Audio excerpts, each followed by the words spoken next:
전국 21개 폭력 조직에서 2002년생 조직원들이 전국구 조폭이 되자는 목적으로 결성한 MG 조폭 집단 등이 검찰로 넘겨졌습니다. 롤스로이스와 람보르기니 사건 등 이 MG 조폭 관련 사건에 대해서 수사당국은 수사력을 집중하기로 했는데요. 또 인터넷 커뮤니티에서 만난 가출 청소년에게 성범죄를 저질러 구속 기소된 이른바 신대방패매 20대가 법정에서 혐의를 인정했습니다. 관련해서 자세한 내용 손정혜 변호사와 함께 짚어보겠습니다. 안녕하십니까? 안녕하세요. 네. 자, MG 조폭 검거 소식부터 살펴보겠습니다. 단어도 좀 생소합니다. MG 조폭이라고 하는데 02년생들이 잡힌 거죠?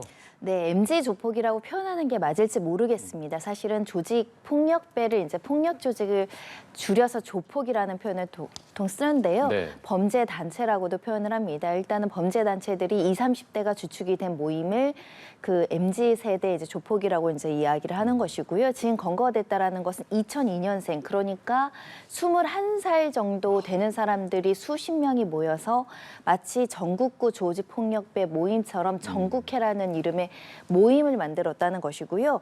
지금 64명이 검거됐다라고 합니다. 거슬러 올라가면 이 사람들이 하나의 어떤 범죄 단체, 조직 폭력배들에 가입된 것이 아니라 전국 각지의 21개의 폭력 조직에 소속되어 있는 어떻게 보면 말단, 그러니까 막내 그룹인 사람들이 모여서 본인들끼리 연락을 취하고 뭐 전국구가 되려면 인맥을 넓혀야 한다, 서로 정보를 공유해야 된다라는 목적하에 이제 결집을 했다라는 것이고요. 일단 전국회를 만든 사람은 수계라고 표현할 수 있는데 회장이라고 자기들끼리는 부른다라고 하고요. 이 수계는 지금 구속되어 있는 상황입니다.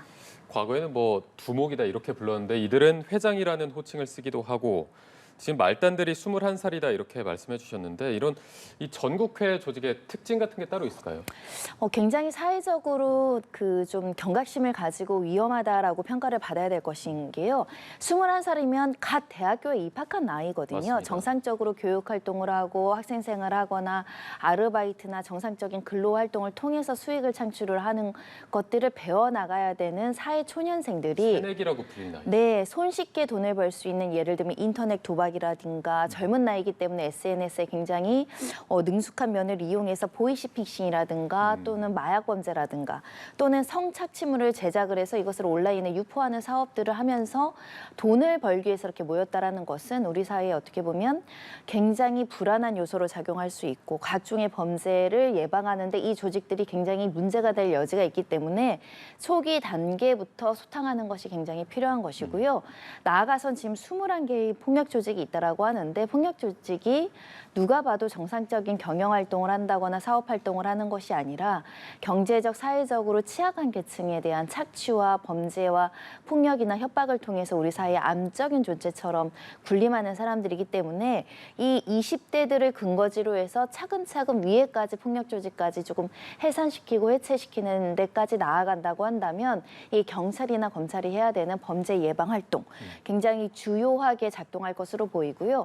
특히 20대가 가장 문제가 되는 게 10대 청소년들이 굉장히 영향을 많이 받는다는 겁니다. 네. 20대 폭력 조직배들을 우상화하고 이들을 따라하려는 심리들이 있기 때문에 특히 조직폭력배 어떤 가입 활동이나 그 신청을 받는데 예전보다 훨씬 더 어릴 때부터 교섭을 한다는 겁니다. 16세, 17세 아이들한테도 우리 조직에 오면 뭐 공부하지 않고도 이렇게 많은 수익을 창출할 수 있고 뭐 이렇게 할 수 있다.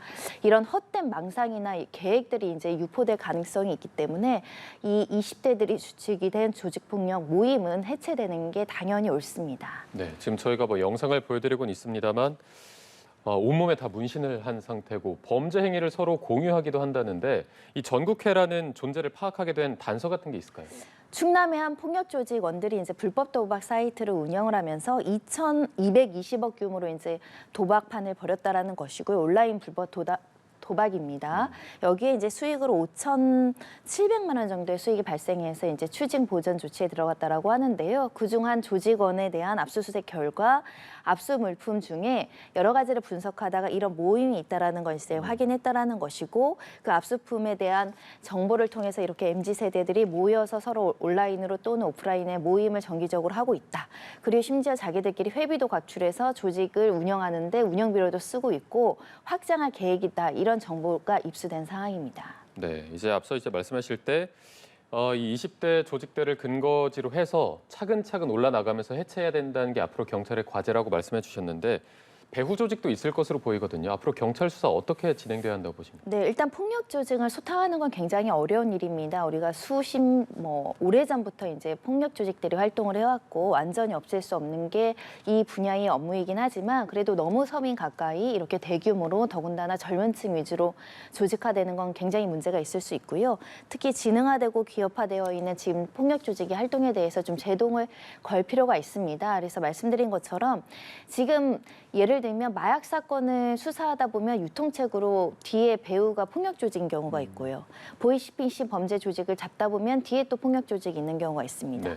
그 미성년자 성착취물이나 온라인상으로 그걸 주고받는 여러 가지 범죄들도 폭력 조직들이 가담한 경우도 꽤 많았거든요. 그런 면에 있어서는 전방위적인 수사를 통해서 이들의 이제 자금줄, 돈줄을 끊는 게 굉장히 주요하다라고 말씀드릴 수 있고요. 더군다나 요즘의 범죄는 다 SNS 온라인 통해서 벌어지는 일들이 많고 점조직이다 보니까 수개까지 거슬러 올라가는 게 굉장히 어렵습니다. 그래서 이 말단 그 폭력 조직원들부터 이제 검거하고 정보를 입수하다 본다면 어떻게 보면 더 거대한 책임이 있는 폭력 조직의 수개까지 이제 검거할 수 있고 처벌할 수 있지 않을까 하는데 일단 폭력 조직을 만드는 것 자체, 활동하는 것 자체가 범죄로 규정되어 있습니다. 폭력행위 등 처벌에 관한 법률에 따르면 이 범죄 수개 같은 경우는 사형, 무기 10년 이상의 징역형에 처해질 수 있고요. 어떠한 범죄를 하지 않더라도 범죄 목적으로 모여서 활동을 하는 경우에도 2년 이상의 유기징역형에 처해질 수 있습니다. 그러다 보니까 이 실체가 드러나고 실제로 저렇게 길거리를 활보하면서 90도로 인사하고 인사 안 했다고 폭력을 쓰고 주변 상인들을 어렵게 하고 업무 방해를 하는 행동은 즉각 좀 강력하게 처벌할 필요가 있습니다. 네. 또 이 MZ 조폭과 관련돼 있는 것 중에 하나가 최근에 그 우리가 부르는 뭐 롤스로이남 사건 혹은 람보르기니 사건 이런 그 피해자들도 이 사건과 좀 연관이 돼 있다 이런 의혹이 나오더라고요. 그런 의혹이 나오고 있고 경찰에서는 경찰이 확보한 MZ 조폭의 명단에는 없지만 관련 같은 사업을 같이 했거나 동업관계이거나 연관성이 있는 사람들과 친밀할 가능성을 배제하지 않고 수사에 이르겠다라는 건데요. 일단 피의자 2명이 굉장히 젊습니다.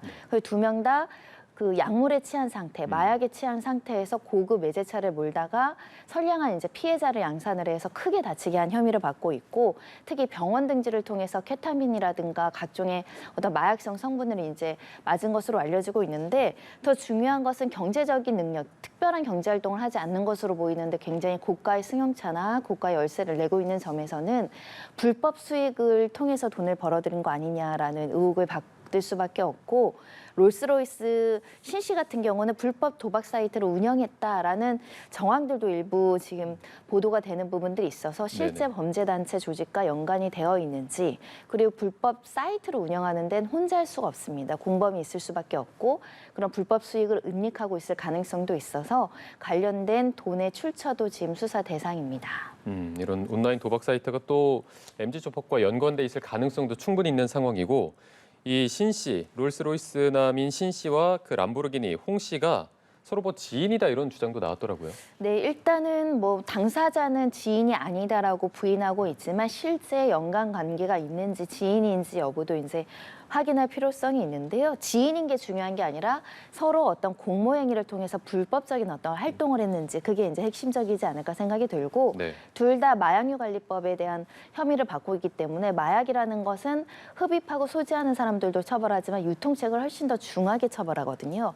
그 배후에 MZ 조폭이 있는지 유통책에 이 조직폭력계가 있는지 이 유통망도 확인을 해야 될 것으로 보이고 특히 우리가 위험운전치사장이라고 해서 약물에 취해서 운전을 하면 그 자체가 우리 사회적인 흉기가 될 수 있거든요. 큰 인명 피해를 야기할 수 있는 범죄이기 때문에 엄단에서 이 마약이나 이런 것들을 불법적으로 공급하거나 또는 병원에서 알면서도 이렇게 마약류 그 전신 마취, 수면 마취들을 했는지 이런 것들도 파악해야 될 것 같습니다. 네, 지금 뭐 온라인 도박에 보이스피싱에 혹은 마약 굉장히 넓게 퍼져 있어서 경찰 당국도 수사력을 집중하겠다 이렇게 밝혔는데 앞으로 어떤 식으로 수사 진행이 됩니까? 일단 마약류라든가 이런 보이스피싱들은 이제 전담팀이나 이런 팀들이 있는데요. 사실 전방위적인 어떤 수사가 필요하지 않을까 싶습니다. 왜냐하면 아까 말씀드린 것처럼 21개 폭력 조직이라고 한다면 그 인원만 해도 엄청 많을 뿐만 아니라 전국적으로 배포되어 있기 때문에 한 조직과 한 경찰서의 힘만으로는 사실 완벽하게 이것을 수사해내기가 굉장히 어렵다라는 면에서는 검경이 합동 수사팀을 마련해서 정말 전방위적인 인력과 어떤 정보를 수집해야지만 이것이 해결되지 않을까 생각이 들고요. 특히 이제 금융 범죄도 많이 개입되어 있습니다. 왜냐하면 보이스피싱이라든가 여러 가지 코인 사기라든가 이런 것들은 다 또 금융 전담팀이 하고 있기 때문에 유관 기관, 유관 부서들이 좀 합동해서 수사를 했으면 좋겠습니다. 네. 자, 다음으로 신대방팸 사건 소식도 한번 살펴보겠습니다. 지금 우울증 갤러리에서 만난 가출 청소년에게 성범죄를 저질러서 구속 기소가 됐는데 지금 혐의를 인정한 건가요? 주범 3명 중에 2명은 인정하고 있고 1명은 무죄 주장을 하고 있어서 이제 다투겠다 이렇게 주장하고 있는데요. 굉장히 재질이 좋지 않은 겁니다. 네. 왜냐하면 미성년자이고 어떻게 보면 청소년기에 방황하는 청소년들이 우울증이 올 수도 있고 또 가정 내 불화 때문에 가출을 할 수도 있습니다.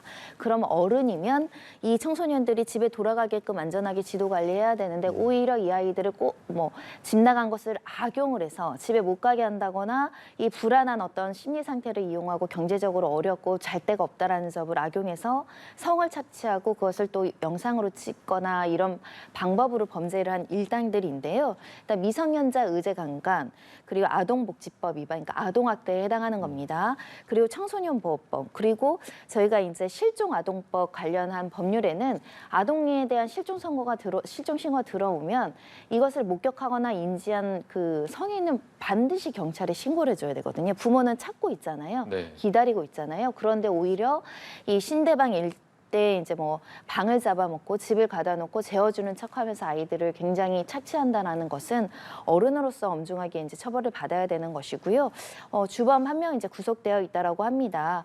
일단 이런 일이 재발되지 않도록 소위 말하는 가출 청소년들에 대한 보호 이것도 좀 필요하지 않을까 합니다. 네, 말씀하신 대로 죄질이 굉장히 나쁜 이런 범죄인데 이게 보니까 말씀드린 대로 온라인 커뮤니티를 기반으로 해서 오프라인에 또 집단을 만들어서 범죄를 저지른 경우인데 좀 어떤 식으로 대책을 만들어 가야 될까요?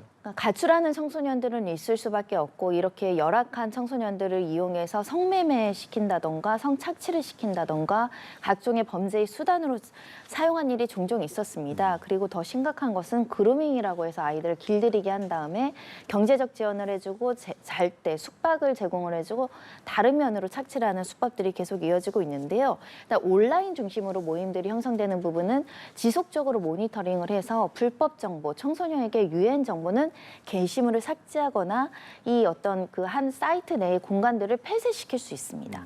그리고 거기를 이용해서 범죄를 시도하는 것을 지속적으로 수사기관이 모니터링해서 인지수사할 수 있거든요. 그리고 아이들이 모이는 곳이 있다고 한다면 거기서 혹여라도 아이들이 범죄에 노출되지 않았는지를 지속적인 예방 활동을 했으면 좋겠습니다. 물론 모니터링 요원들도 있고 수사기관이 지금 수사를 하고 있지만 일단은 심리적으로 굉장히 우울하고 가출을 해서 어떻게 보면 그 공궁에 처한 아이들 이걸 보호해야지 이렇게 악용을 해서 범죄를 저지르고 아이들을 이용하는 성인에게 대해서는 구속 수사뿐만 아니라 굉장히 엄중한 처벌도 있어야 될 것으로 보이고요.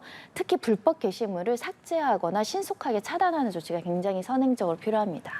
네, 알겠습니다. 오늘 말씀 여기까지 들어보겠습니다. 지금까지 손정혜 변호사와 함께했습니다. 고맙습니다.